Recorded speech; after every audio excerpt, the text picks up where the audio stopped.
स्वागत है आपका हमारे चैनल में। आज हम बात करेंगे फिजियोलॉजी की एक most important topic nerve muscle physiology. हम आपको बताएंगे कि नर्व मसल फिजियोलॉजी में कौन कौन से टॉपिक है जो बहुत ही ज़्यादा इम्पॉर्टेंट है। आपको उसके शॉर्ट नोट्स बना के रखने हैं। दोस्तों, अगर आप पहले से शॉर्ट नोट्स बना के रखते हो तो एग्ज़ाम के टाइम में आप पे प्रेशर नहीं आएगा और आप आराम से बहुत अच्छा कर पाओगे एग्ज़ाम में। तो दोस्तों, हम शुरू करते हैं।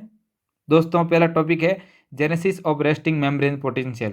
इसके आपको जीके पॉल में 4 कॉज दे रखे हैं कि किन कारण से ये रेस्टिंग मेम्ब्रेन पोटेंशियल है वो जनरेट होता है, वो आपको आनी चाहिए। अब दोस्तों, दूसरा टॉपिक है एक्शन पोटेंशियल। एक्शन पोटेंशियल पूरा, और इसमें जो दो मोस्ट इंपॉर्टेंट है वो है ऑल एंड नन फिनोमिना और दूसरा है रेफ्रैक्टिव पीरियड।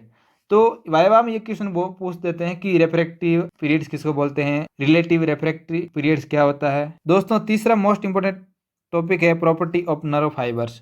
जो नर्व फाइबर है उनकी प्रॉपर्टी आपको आनी चाहिए। इसमें दोस्तों आपको 7 इंपॉर्टेंट प्रॉपर्टीज दी हुई है, वो आपको आनी चाहिए। फोर्थ टॉपिक है वेलेरियन डी जनरेशन। ये दोस्तों बहुत ही कॉमन क्वेश्चन है, बार बार एग्जाम में रिपीट होता है, तो ये आपको आना चाहिए वेलेरियन डी जनरेशन।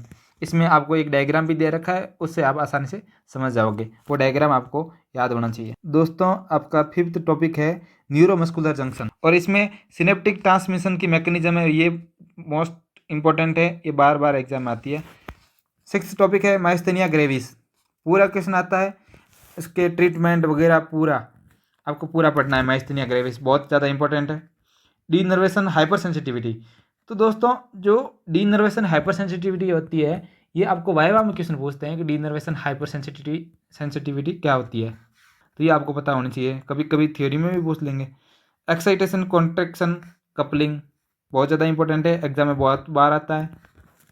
इसमें स्लाइडिंग फिलामेंट थ्योरी आपको पूरी पढ़नी है। दोस्तों, अगला टॉपिक है major event of smooth muscle contraction. दोस्तों, इसमें आपको एक फ्लो चार्ट दिया हुआ है जीके पॉल में, वो आपको पढ़ना है। दोस्तों, अगला टॉपिक है लैच ब्रिज मैकेनिज्म। जो लैच ब्रिज मैकेनिज्म है ये स्मूथ मसल से रिलेटेड है, ये आपको आनी चाहिए। वाइवा में भी पूछते हैं और थ्योरी में भी आ जाती है। अगला है कार्डिक मसल से related Frank Starling law of heart. अगला प्रॉपर्टीज ऑफ कार्डियक मसल और प्रॉपर्टीज ऑफ स्केलेटल मसल। दोस्तों, ये जो प्रॉपर्टी ऑफ स्केलेटल मसल है, इसमें स्टेयरकेस फिनोमेना हो गया, टिटेनाइजेशन हो गया, ये आपको वाइवा में पूछते हैं। वाइवा में क्या करते हैं कि आपको ग्राफ दे दिया जाता है, फिर आपको आइडेंटिफाई करना होता है कि यह ग्राफ किसका है, और ग्राफ आइडेंटिफाई करने के बाद उससे रिलेटेड कुछ क्वेश्चन होता है कि ये ग्राफ किसका है, स्टेयरकेस फिनोमेना का है, टिटेनाइजेशन का है। आपको बुक में ये दिया हुआ है कि कौन सा ग्राफ है। दोस्तों, जब हम बात करते हैं अपन नर्व मसल फिजियोलॉजी पढ़ रहे हैं, तो ये 3 मसल्स की comparison, cardiac muscle, smooth muscle और स्केलेटल मसल, इन तीनों मसल की कंपैरिजन और इन तीनों मसल्स की मैकेनिज्म आपको आनी चाहिए। ये बेसिक है, तीनों मसल में कॉन्ट्रैक्शन कैसे होता है इसी बेसिक है, इनकी प्रॉपर्टी भी बेसिक है, तो आपको ये पता होना चाहिए। तो एक बार समराइज कर लेते हैं, मोस्ट इंपॉर्टेंट टॉपिक कौन कौन से हैं। Neuromuscular junction, Wallerian degeneration, myasthenia gravis, excitation contraction coupling, sliding filament theory, latch bridge mechanism. ये है जो आपको थियोरिकली इंपॉर्टेंट है, और प्रॉपर्टी ऑफ स्केलेटल मसल आपका पक्का क्वेश्चन होता है वाइवा में, और स्पोर्टिंग में भी ग्राफ रख सकते हैं। दोस्तों, हमारे चैनल को सब्सक्राइब जरूर करें, सपोर्ट करें। Thank you.